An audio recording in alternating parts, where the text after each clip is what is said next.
आप सभी भाई बहनों का आध्यात्मिक ज्ञानात्मक चैनल की संध्या बेला ज्ञान कक्षा में एक बार फिर स्वागत है। आज की चर्चा का विषय है संचालक। और इस शब्द के नीचे हमने देखे 3 गुणों की स्थितियां लिखी हैं, तमोगुण, रजोगुण और सतोगुण। अब तमोगुण के नीचे हमने देखिए एक शब्द लिखा है एस एस। एस एस का मतलब है देखिए स्थूल शरीर, जिसको हमने काले रंग से दर्शाया, क्योंकि आपके बारे स्थूल शरीर देखिए तामसी है। और दूसरे में हमने लिखा है रजोगुण, जिसमें हमने छोटे छोटे 2 एस डाले हैं। इसका अभिप्राय देखिए सूक्ष्म शरीर से है। और तीसरी स्थिति में हमने सतोगुण, क्योंकि सतोगुण ज्ञान का प्रतीक है, इसलिए हमने सतोगुण को एक कारण शरीर के साथ जोड़ा है, क्योंकि कारण शरीर प्रकृति ने हमें सात्विक दिया था। इन सभी शब्दों से देखिए कोई भावार्थ लेते हुए उसी शब्द संचालक को इस आध्यात्मिक दृष्टिकोण से सोचते हुए, उस पर विचार करते हुए, आपके मारे जो एक 3 स्थितियां हैं गुणों की, कि प्रकृति के देखिए 3 गुण है, तमोगुण, रजोगुण और सतोगुण। इन स्थितियों से जोड़कर ही आज की वीडियो का एक नाम रखा है संचालक। अक्सर देखिए संसार में हम कभी कभी कवि सम्मेलनों में जाते हैं, तो वहाँ एक मंच का संचालन कोई एक कवि करता है। और कभी कभी कोई ऐसे राजनीतिक दलों की कुछ एक सभाएं होती हैं, वहाँ भी देखिए कोई एक व्यक्ति उस मंच का संचालन करता है। ठीक इसी तरह आपका हमारा जो एक स्थूल शरीर, सूक्ष्म ही कारण शरीर है, इसमें देखिए कारण शरीर का एक विशेष महत्व है, क्योंकि मनुष्य का मन विषय भोगों में, संसारी आकर्षणों में ही लिप्त रहता है। और ये मन संचालित होता है कारण शरीर से। रजोगुण का अभिप्राय क्योंकि संसारी आकर्षणों से है, संसार के विषय भोगों से है। जबकि तीसरी स्थिति में हमने देखिए सत्वगुण को सफेद रंग से दर्शाया है, क्योंकि हम देखिए बार बार सत्वगुण को सदा ही एक सफेद रंग से दर्शाने की एक सदा ही हमारी एक कोशिश ही पड़ी रहती है। क्योंकि प्रकृति का गुण ये एक अन्य गुणों की तुलना में एक साफ सुथरा, एक ज्ञान में गिना जाता है, प्रकाश में गिना जाता है। जैसे आपके हमारे घरों में देखिए बल्ब ट्यूब जब जलते हैं शाम को, तो वो प्रकाश फैलाते हैं, ज्ञान में स्थिति उत्पन्न करते हैं। देखिए वस्तुओं का बोध करवाना भी तो एक ज्ञान ही है। यदि आपके हमारे घरों में देखिए रखे हुए पदार्थ आपको हमें नजर ही नहीं है, तो आपको हमें ठोकरें लगती। ठीक इसी तरह देखिए इन सभी गुणों के एक सापेक्ष दृष्टिकोण से हमें मतलब समझने होते हैं। अब तमोगुण को देखिए अज्ञानता से गिना जाता है, इसीलिए तो हम काले रंग से दर्शाते हैं। लेकिन अब आपके मन में एक प्रश्न उठ रहा होगा कि हमने देखिए नीचे तो 3 गुणों की स्थितियां, तमोगुण, रजोगुण और सतोगुण को तो शास्त्रों के अनुसार लिख दिए, लेकिन ऊपर हमने देखिए संचालक शब्द को एक तमोगुण से ही दर्शाया है, एक काले रंग से दर्शाकर एक संदेश सा दिया है। क्योंकि वर्तमान समय देखिए कलयुग का चल रहा है। कलयुग का अभिप्राय क्या है कि तामसी मनुष्यों की, यानी कि तामसी लोगों की एक प्रवृत्ति अधिक देखने को मिलती है। अब तामसी वृत्तियां अधिक देखने को मिलने का अभिप्राय क्या है कि धर्म के प्रति लोगों का कोई विशेष रुझान देखा नहीं जाता। हालांकि कलयुग की देखिए आयु 4,32,000 वर्ष कही गई है, और उस 4,32,000 में से तो अभी मात्र 5,120-25 वर्ष ही गुजरे। तो अभी शेष कलयुग लगभग जो 99% तो आना अभी बाकी है। और अक्सर हम ऐसी बातें भी अक्सर बोल देते हैं कि 50-60 साल पहले तो बहुत ही एक अच्छा वातावरण था, संसार में एक भाईचारा बना हुआ था, एक सतयुग का ही वातावरण था। और मुझे भी अपने जीवन की कुछ स्थितियां ऐसी याद आती हैं कि लगभग 40, 45, 50 वर्ष पहले देखिए जो हम फिल्में भी देखते थे, तो फिल्मों को देखते देखते भी कुछ ऐसे गीत होते थे, वो गीत भी देखिए परमात्मा से जोड़ने में एक सहायक बनते थे। उन गीतों को गुनगुनाते हुए भी आपके हमारे विचार में, आपके हमारे व्यवहार में एक सात्विकता बनी रहती थी, यानी कि धर्म सर्वोपरि बना रहता था। लेकिन आज स्थितियां कुछ बदलती जा रही हैं। भले ही उसमें देखिए इंटरनेट का कहो, मोबाइल का, टीवी का, फिल्मी दुनिया का, फैशन की एक दुनिया का, या आप और हम जो आजकल देखिए ये 24/7 का जो एक स्लोगन अक्सर आपके हमारे एक जहन में, मस्तिष्क में बैठ चुका है कि 24 घंटे 7 दिन विषय भोगों में ही आपके हमारी एक रुचि सी, एक प्रवृत्ति सी भोगने की बनी रहती है। जिसके फलस्वरूप मनुष्य का जीवन राजसी या तामसी ही बना रहता है। और शास्त्रों में तो एक बात कही गई है कि तमोगुण से 10 गुना अच्छा रजोगुण है, रजोगुण से 10 गुना अच्छा सतोगुण है। इसीलिए तो हम बार बार कहते रहते हैं कि अपने मिले हुए जीवन में सात्विकता बढ़ाओ। सात्विकता बढ़ाने का भी प्रयास सत्संग करो। देखिए, हम प्रकृति के जिस गुण विशेष का अधिक संग करते हैं, फिर उसका रंग को, उसका प्रभाव को, वो आपके हमारे जीवन में, आपके हमारी दिनचर्या में, आपके हमारे अंतःकरण में पड़ने लगता है। और जैसा जैसा आपका हमारा अंतःकरण बनने लगता है, अब अंतःकरण बनने का भी प्राय क्या है कि आपका हमारे कार्य शरीर में कैसी कैसी स्थितियां हैं, कार्य शरीर में कैसे कैसे आपका मेरा स्वभाव बन चुका है। अब स्वभाव को हो, संचालक को हो, क्योंकि बना हुआ स्वभाव ही आपके हमारे जीवन की एक दिशा निर्धारित करता है। यदि आपके जीवन में देखिए, जो आपका कारण शरीर में यदि तमोगुण की प्रधानता है, तो ना चाहते हुए भी आपकी दिनचर्या या आपके कर्म को हो, आपकी सोच को हो, यानी कि आपके जीवन को, आपके स्थूल शरीर को, आपके सूक्ष्म शरीर को, फिर वो तामसी वृत्तियां ही संचालन करती है। वो तमोगुण का जो एक बना हुआ स्वभाव है, वही एक संचालित करता है। यानी कि आपका मेरे जीवन में फिर पाप कर्म अधिक होने लगते हैं, क्योंकि जब सतोगुण का संग नहीं है, रजोगुण का संग नहीं है, मात्र तामसी वृत्तियां ही आपके हमारे मन मस्तिष्क पर बनी रहती है। और जैसा जैसा चिंतन होता है, अक्सर मैं बार बार कहता रहता हूँ ना कि कारण शरीर में जैसे जैसे संस्कार बने हैं, संस्कार को, स्वभाव को, और आज एक आप नया शब्द उसमें आप जोड़ सकते हो, संचालक। संचालक का अभिप्राय क्या है? क्योंकि आपके हमारे दिनचर्या में देखिए, स्वभाववश ही काम होते हैं, स्वभाववश ही कर्म होते हैं, स्वभाववश ही आपके हमारे सोचने की एक शक्ति सहज ही बनी रहती है। आपके हमारे मन के भीतर जो भाव होते हैं, वो पीछे से जो कारण शरीर में जैसे जैसे एक उन बने हुए संस्कारों के फुरने उठते हैं, यानी कि जैसा जैसा स्वभाव बना होता है। और ये स्वभाव देखिए, हम जन्म के साथ भी लेके आते हैं, और मनुष्य जीवन पाकर हम उस बने हुए स्वभाव में एक आवश्यक परिवर्तन ला सकते हैं।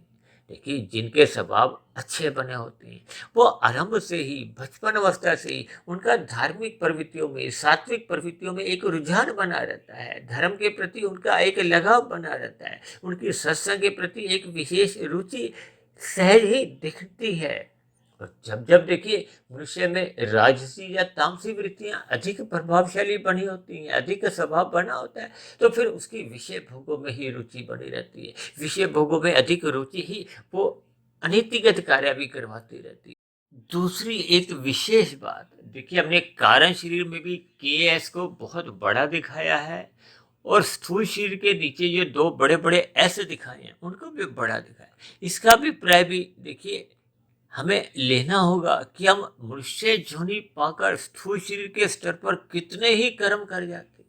देखिए, आपका हमारा जो जीवन है 60, 80, 100, 120 वर्ष का है, यानी कि हम स्थूल शरीर के स्तर पर जो जो कर्म करते हैं, उनका एक कर्माशय बनता है। शास्त्रों में उस कर्माशय को ही देखिए धर्म, अधर्म, संस्कार कहा जाता है। धर्म का अभिप्राय देखिए पुण्य कर्मों से होता है, और अधर्म का अभिप्राय देखिए पाप कर्मों से लिया जाता है। यानी कि आपका हमारा पाप पुण्य कर्मों का कर्माशय बनता जाता है। देखिए, आपके हमारे संचित कर्मों में तो कितने ही कर्म पहले के होते हैं। उस संचित कर्मों में से आपको हमें परमात्मा द्वारा, जब हम माता के गर्भ में एक शिशु के रूप में या एक कोशिका के रूप में जो आपका हमारा एक जन्म की प्रक्रिया आरंभ होती है, तो परमात्मा द्वारा एक प्रारब्ध को, एक भाग्य द्वारा एक अनुकूल प्रतिकूल परिस्थितियों का निर्धारण हो जाता है। होने का अभिप्राय क्या है कि उन स्थितियों के लिए आपको में कोई नए कर्म नहीं करने होते, उसी को ही प्रारब्ध कहते हैं। अक्सर मैं बार बार समझाता रहता हूँ, प्रारब्ध का मतलब है कि जैसे वर्तमान मिले हुए जीवन में आपने 100 रुपए की मेहनत की, फल आया 300 रुपये, तो 200 रुपये का जो अतिरिक्त फल आया, वो पहले के किए गए पुण्य कर्मों का एक अनुकूल प्रभाव है, अनुकूल परिस्थितियां हैं, वो सुख की स्थिति है। तो यदि आपने 500 रुपये की मेहनत की है, फल आया 150 रुपये, तो जो 350 रुपये का जो हानि हुई है, नुकसान हुआ है, वो पहले के किए गए पाप कर्मों का परिणाम है। शास्त्रों में तो कहा गया, ये प्रारब्ध का अभिप्राय जाति आयु भोग से होता है। भोग में देखिए सुख दुख आ जाते हैं। आयु का अभिप्राय आपके हमारे स्थूल शरीर की सांसों से है। तभी तो हमने कुछ दिन पहले देखिए एक वीडियो बनाया था ना, एक मृत्यु की लाइन के ऊपर। उसका अभिप्राय क्या है कि माता के गर्भ में आपके हमारे जन्म की प्रक्रिया होते ही आपकी हमारी सांसें घटती जाती हैं, क्योंकि निश्चित सांसें मिली है। तो हम माता के गर्भ में 9 महीने का जो एक समय आपका हमारा शरीर बनता है, उसमें भी तो हम सांस लेते हैं। उन सांसों की स्थितियां घटती जाती हैं। देखिए इन सभी स्थितियों को हमें समझना होगा। मनुष्य जीवन पाकर हम पहले के जो बने हुए स्वभाव है या जिस गुण विशेष का संचालन आपके हमारे शरीर को वो करता रहता है कारण शरीर में, क्योंकि कारण शरीर में जैसा जैसा स्वभाव बना हुआ है उन स्वभाव से देखिए फुरने उठते हैं। उन फुरनों को हम दबा नहीं सकते।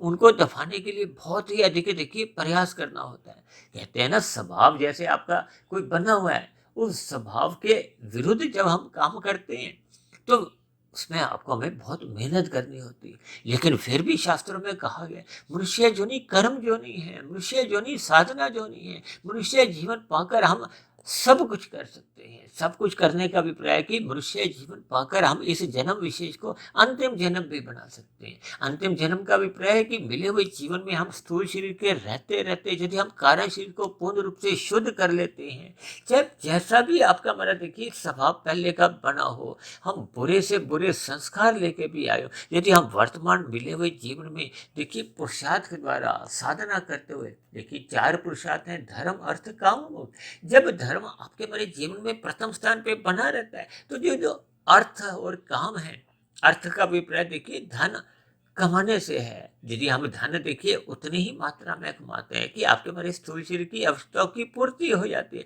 तो फिर आपको हमें दिन में भी कोई अधिक घंटे कार्य की ओर देने नहीं होते। तो फिर हम शेष समय को साधना में लगा सकते हैं। ऐसे मनुष्यों की देखिए जब वो लोभवश उनकी क्रियाएं नहीं होती, धन कमाने के लिए उनकी कोई इच्छा नहीं होती, केवल अपनी आवश्यकताओं की पूर्ति तक का ही उनका लक्ष्य होता है, तो फिर ऐसे मनुष्य देखिए रात को भी जल्दी सो जाते हैं। वो एक आवश्यक 4-5-6 घंटे तक की नींद लेकर ही अपनी स्थिति एक मजबूत बनाते हैं। उनमें स्थूल शरीर के स्तर पर भी ऊर्जा बनी रहती है। उस ऊर्जा का वो सदुपयोग करते हुए साधना में लगाते हैं।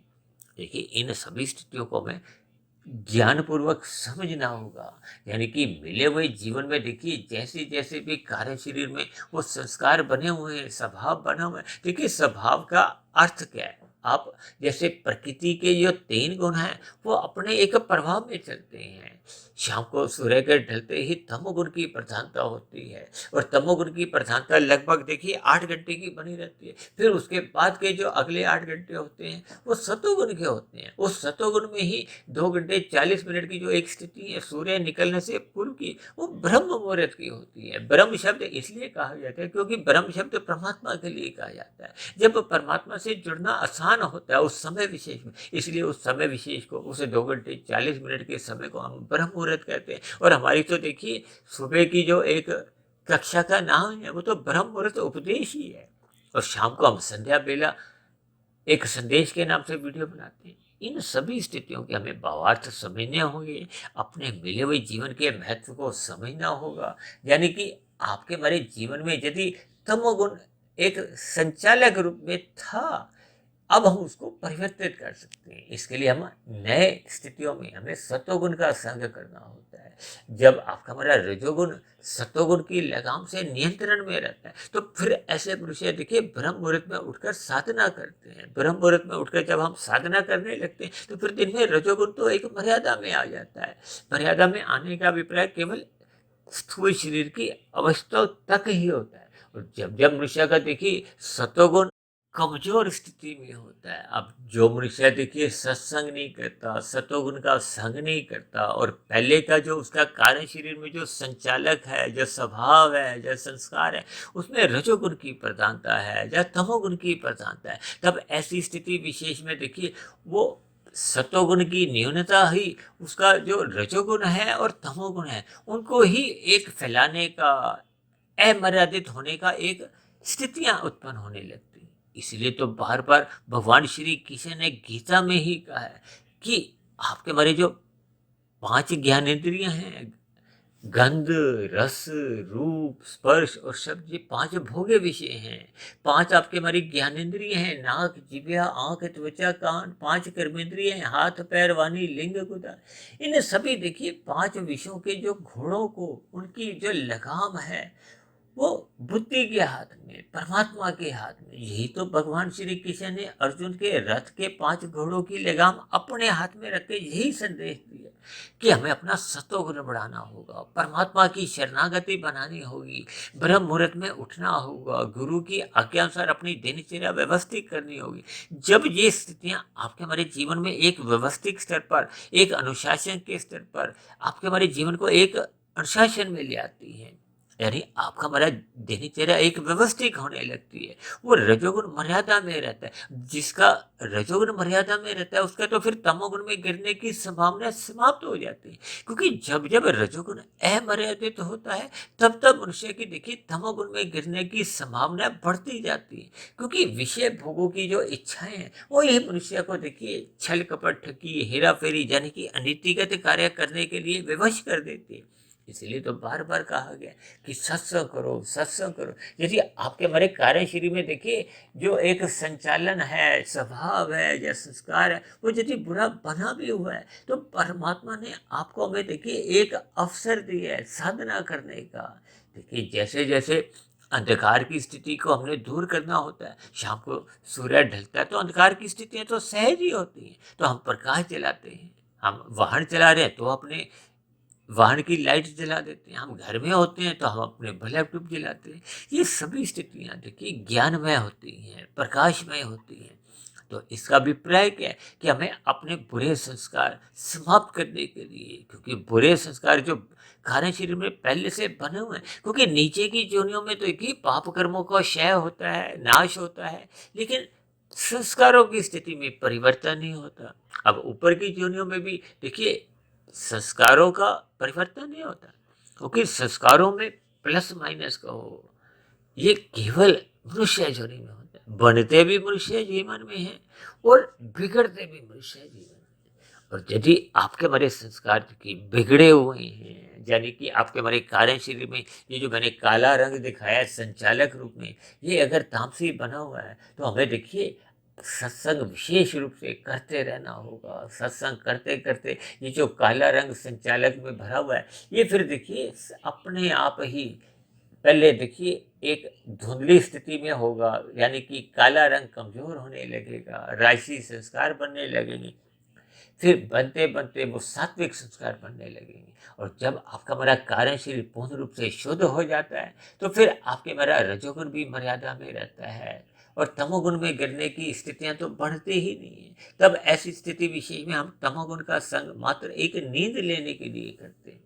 इन सभी स्थितियों को हमें भावार्थ रूप में समझना होगा और अपने मिले हुए जीवन का एक लाभ लेते हुए इसको साधना में लगाना होगा, सत्संग करना होगा।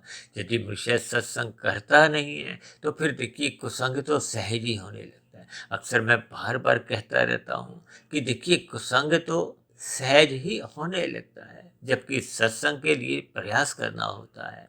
सत्संग के लिए प्रयास करने का अभिप्राय क्या है कि हमें ब्रह्म मुहूर्त में उठना होगा, ब्रह्म मुहूर्त में उठने का एक अभ्यास अपना स्वभाव बनाना होगा। जैसे जैसे हम ब्रह्म मुहूर्त में उठने का अपना संस्कार जगा लेते हैं, स्वभाव बना लेते हैं, तो फिर परमात्मा की बातें आपको हमें समझ में आने लगती हैं। मनुष्य के जीवन में रजोगुण मात्र एक मर्यादा में रहता है और तमोगुण की स्थितियाँ जो पहले एक स्वभाव रूप में थी वो क्रमशः कमजोर होते होते समाप्त होने लगती। कितनी साधारण सी बात है, लेकिन फिर भी मनुष्य देखिए अपने मिले हुए जीवन में इन सभी स्थितियों को ज्ञानपूर्वक समझता नहीं है और यूं ही अपने मिले हुए जीवन को एक स्वभाववश को हो या जैसा जैसा आपका बड़ा एक स्वभाव बना होता है उसके अधीन ही अपने आप को छोड़ देता है। जबकि मनुष्य जीवन पाकर आपको हमें कर्म करने की स्वतंत्रता है, साधना करने का एक अवसर है। यानी कि हम अपने कारण शरीर में जो एक तामसी प्रवृत्तियों का जो एक संचालक है उसको हम बदल सकते हैं। आरंभ में देखिए तमोगुण को समाप्त करने के लिए रजोगुण का सहारा लिया जाता है। तभी तो देखिए कहा जाता है कि तमोगुण से 10 गुना अच्छा रजोगुण है, और फिर रजोगुण से फिर हमें सतोगुण में प्रवेश करना होता है। प्रवेश करने का विपर्य सतोगुण का संग करना है। ये सभी स्थितियों को हमें ज्ञानपूर्वक समझना होगा, ताकि अपने मिले हुए जीवन में हम अपने कारण शरीर को शुद्ध करते जाए।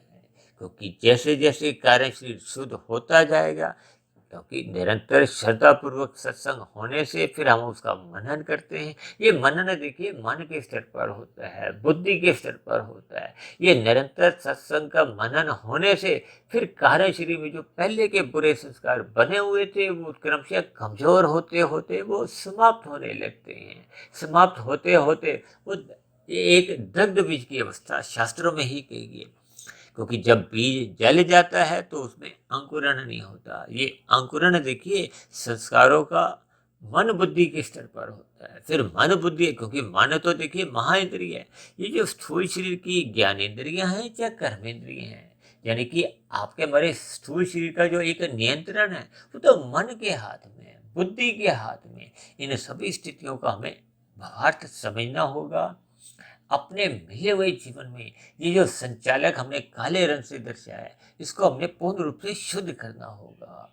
यानी कि अपने मिले हुए जीवन में आध्यात्मिक उन्नति में एक गति लानी होगी। और वैसे भी हम बार बार कहते रहते हैं ना कि भौतिक उन्नति तो देखिए मरने के साथ ही समाप्त समझी जाती है। भले ही हम देखिए धर्मानुसार पुरुषार्थ करते हैं, और यदि हम भौतिक उन्नति धार्मिक तरीकों से करते हैं, तामसी वृत्तियों को सहारा लेते हैं, छल कपट ठगी हेरा फेरी ये करते हैं, तब ऐसी स्थिति विशेष में वो की गई भौतिक उन्नति या सुख सुविधा के साधन तो देखिए मरने के साथ ही समाप्त समझे जाते हैं। लेकिन उन भौतिक उन्नति के दौरान हम जितने जितने पाप कर्म करते हैं उनका बना हुआ कर्माशय तो फिर पुनः कारण शरीर में आपके बड़े नए जन्म का निर्धारण करता है।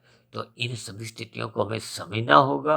अपने मिले हुए जीवन में हम जितनी जितनी आध्यात्मिक उन्नति कर लेते हैं वो अगले जन्म में आपको हमें अधोगति से बचाती है, पुनः आपके हमारे जीवन में एक सात्विकता की स्थिति मजबूत करती है। आपको हमें धीरे धीरे जैसे जैसे कार्य शरीर शुद्ध होता जाता है तो हम आरंभिक स्थितियों में कर्म योग में, फिर ज्ञान योग में, फिर हम भक्ति योग में स्थित होते हुए अपने कार्य शरीर को जब पूर्ण रूप से शुद्ध कर देते हैं, यानी कि हम अपने कार्य शरीर को एक मायातीत की स्थिति में ले आते हैं, यानी जैसे ही कारण शरीर समाप्त हो जाता है तो नया कार्य कहो, नया जन्म कहो, नया स्थूल शरीर फिर मिलने का कोई एक कारण नहीं बचता। जैसे ही कारण समाप्त हो जाता है, क्योंकि कारण शरीर शुद्ध हो गया, बुरे संस्कार समाप्त हो गए, क्योंकि बुरे संस्कार ही कर्माशय को वेग देते हैं। इन सभी स्थितियों को हमें ज्ञानपूर्वक समझना होगा। अपने मिले हुए जीवन में अपने सात्विकता बढ़ानी होगी, और ये सात्विकता बढ़ती है निरंतर श्रद्धापूर्वक सत्संग करने से, ब्रह्म मुहूर्त में उठने से, परमात्मा का ध्यान लगाने से। ऐसी सभी शुभ स्थितियां आप सभी भाई बहनों के जीवन में भी बनने लगे, ताकि आपके कारण शरीर में ये सात्विक स्थितियां मजबूत हों। आपके जीवन का जो एक दिशा निर्धारण है या संचालन है वो सतोगुण के हाथ में चले जाए, परमात्मा के हाथ में चले जाए, गुरु के हाथ में चले जाए। शास्त्रों के अनुसार आपकी हमारी दिनचर्या एक व्यवस्थित बनने लगे। तो ऐसी सभी शुभ स्थितियां बनने के लिए मेरी ओर से आप सभी भाई बहनों को बहुत बहुत शुभकामनाएं। इन्हीं शब्दों के साथ आज की चर्चा विशेष को यहीं विश्राम देते हैं। कल सुबह फिर मिलते हैं ब्रह्म मुहूर्त उपदेश ज्ञान कक्षा में। तब तक आप अपने आध्यात्मिक में सुधीर भाटिया फकीर को इजाजत दें। आप सभी भाई बहनों को बहुत बहुत शुभ रात्रि, और सुबह ब्रह्म मुहूर्त में उठने के लिए मेरी ओर से आप सभी भाई बहनों को बहुत बहुत शुभकामनाएं।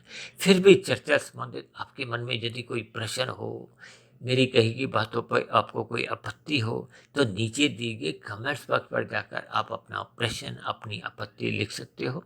और चर्चा विषय को ध्यानपूर्वक सुनने के लिए आप सभी भाई बहनों का भी बहुत बहुत धन्यवाद।